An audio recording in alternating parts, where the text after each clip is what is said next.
This is Karen Wensper and myself, Colleen Terrell.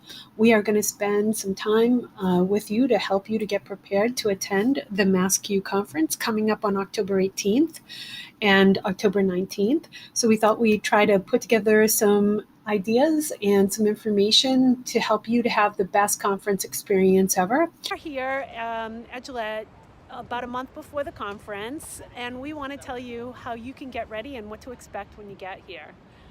We're super excited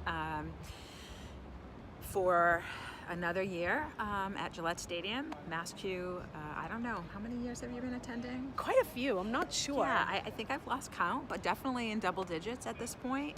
Excited to do presentations and to go to some colleagues' sessions, but also get a chance to see some students. Definitely spend some time in that area. Before you can do that, though, you have to go into the Putnam Club behind us and make sure you get your registration squared away first thing. You'll walk in the door, you'll see a boatload of computers, you'll find one, sign in, get your registration and your badge, and start your way up the escalators, and then you arrive in the vendor floor.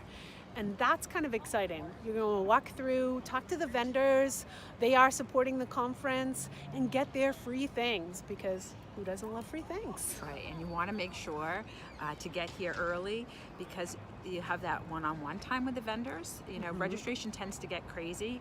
A lot of people, so if registration, starts 7 o'clock, 7:30, get here when it opens, and then you can make your way through the vendor hall and not feel rushed because once everyone shows up for the conference, it's busy.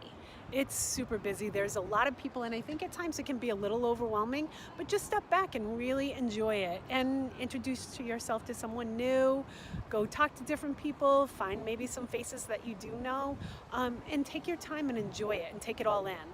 You want to make sure you plan ahead of time. So if you haven't already done so, make sure you download that conference app so that you can plan your sessions, whether you're attending on Thursday or Friday. I do know that there's some great keynotes and Cubite speakers, right? And we want to encourage you to make sure that you get here early enough to enjoy that and experience, whether you're here for one day or both days, because it is a little bit of a long walk when you go up through the vendor hall around to where the main keynote session is.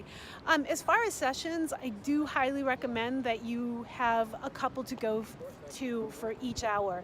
That way, if you get what you want or don't get what you want from one session, you can quickly go to another and try to get them close together so you're not walking too far. It does help. Always have a backup plan for sure, but don't be afraid to, if you don't get in your first or your second choice, because they're kind of small rooms and they do fill up fast.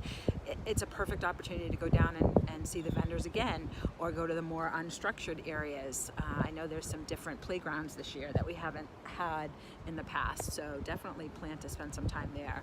And if you're not familiar with a playground, it's called Q-Land here. Every conference does something a little bit different, but they're really quick stations where you can stop by, talk to the folks that are presenting, get some information from them, and move on quickly. So you can cover a lot of ground in a small amount of time and get what you need most. And you're always going to learn something new from someone, from just a conversation that you might have, whether it's waiting in line for lunch because you want to make sure you get to lunch early. Yes, you do. Because that tends to get busy too. But, talk to people. Maybe people from different districts, somebody that you didn't come to the conference with. And if you're not sure where to go, you get a little lost, not sure where that room is, because it can be a little tricky to find things. There are always volunteers stationed throughout the entire conference. Go find one. They're more than happy to direct you. Plus, they usually have a wealth of knowledge, and you can just strike up a conversation and learn from them as well. And you can always check out the hashtag MassCUE18. Right.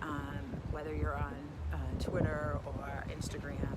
I know that that's another way that you could reach out and ask questions even before the conference. You could tag at MassCUE, and I know they're pretty responsive about getting right back if you have any questions or thoughts or concerns or things that are coming up. That's a great idea. I like that. Yeah, and you can also get links. People will often post on the hashtags things that they're learning in their sessions, so you can get information from sessions that you haven't even attended yet. I know, because what happens is a lot of really great presentations are like sometimes happen at the same time. Yes. And it's frustrating, like You when can't get to everything. everything. So people are really good about posting their resources and sharing ideas. So, definitely look at the hashtag, look through the conference app, because I know that that's another place where people will be posting materials. Great. So let's take a moment and meet some of our members of MassCUE. I love the Q Kid presentations. I like seeing what students are doing and how they're doing it in various schools. It's cool to see our coworkers doing presentations, but to see kids get up and give presentations to adults is so impressive. You want to get there early and get a good seat. The keynotes are phenomenal. They're so inspirational. You definitely want to start your day with the keynote. What I enjoy about MassCUE is if you have a problem, there's a vendor there that has a solution.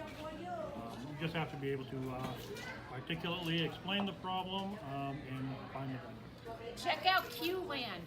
Lots of ideas in just a short period of time. You can go from one to the other and find out lots of great ideas. And this year they're having one on VR and AR, which I'm excited about. It's a great way to keep up with emerging trends, always checking in how people are using the latest technology in the classroom and finding out what's new and exciting from some of the vendors as well. My favorite part is taking the opportunity and time to collaborate with others and learn about new technology trends.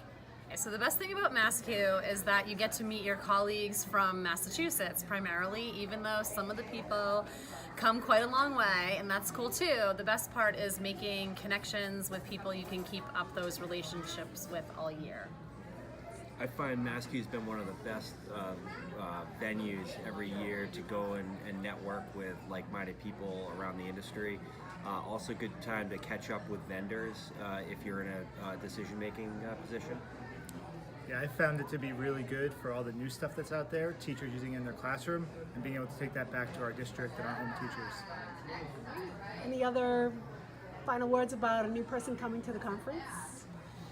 Well, it can be overwhelming, so follow the hashtags and try to research as much as you can before you go and plan out your day.